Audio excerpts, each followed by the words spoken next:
1, 6h25, en ce 10 novembre 2015. Aujourd'hui dans l'histoire, notre voyage quotidien dans le temps avec Franck Ferrand. Bonjour Franck. Bonjour à tous les deux. Alors à quel 10 novembre atterrissons-nous ce matin ? Le 10 novembre 1871, Thomas, nous sommes en Afrique australe, en Tanzanie, exactement sur les bords du lac Tanganyika. C'est là qu'arrive, après de longs mois d'un périple incroyable à travers le continent, un journaliste, Henry Morton Stanley.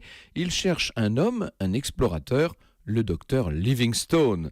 Alors en arrivant à Ujiji, il se renseigne auprès des indigènes qui lui confirment que Livingstone est bien là. Vous imaginez, il le cherche depuis très longtemps.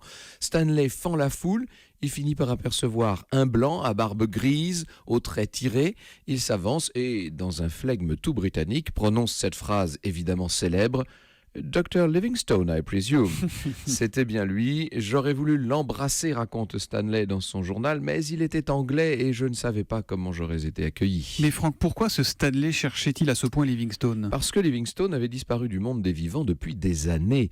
L'explorateur parcourait l'Afrique de long en large pour la gloire de la reine Victoria. À cette époque, pour les Européens, tout est encore à découvrir dans ces contrées.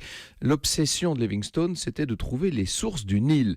Mais à la fin des années 1860, il est épuisé par une expédition trop difficile, sans vivres, il ne peut plus rentrer, il se réfugie donc à Ujiji. Eh bien, c'est dans ce contexte qu'à Paris, en 1869, le fils du directeur du New York Herald, persuadé que Livingstone était toujours en vie, alors que tout le monde pensait le contraire, a eu l'idée d'engager Stanley pour aller le retrouver, justement. 1869, ça veut dire qu'il lui a fallu 2 ans de recherche pour retrouver la trace de l'explorateur ? Exactement, jusqu'à ce 10 novembre 1871, exactement, une quête. Livingstone va néanmoins refuser de rentrer en Angleterre.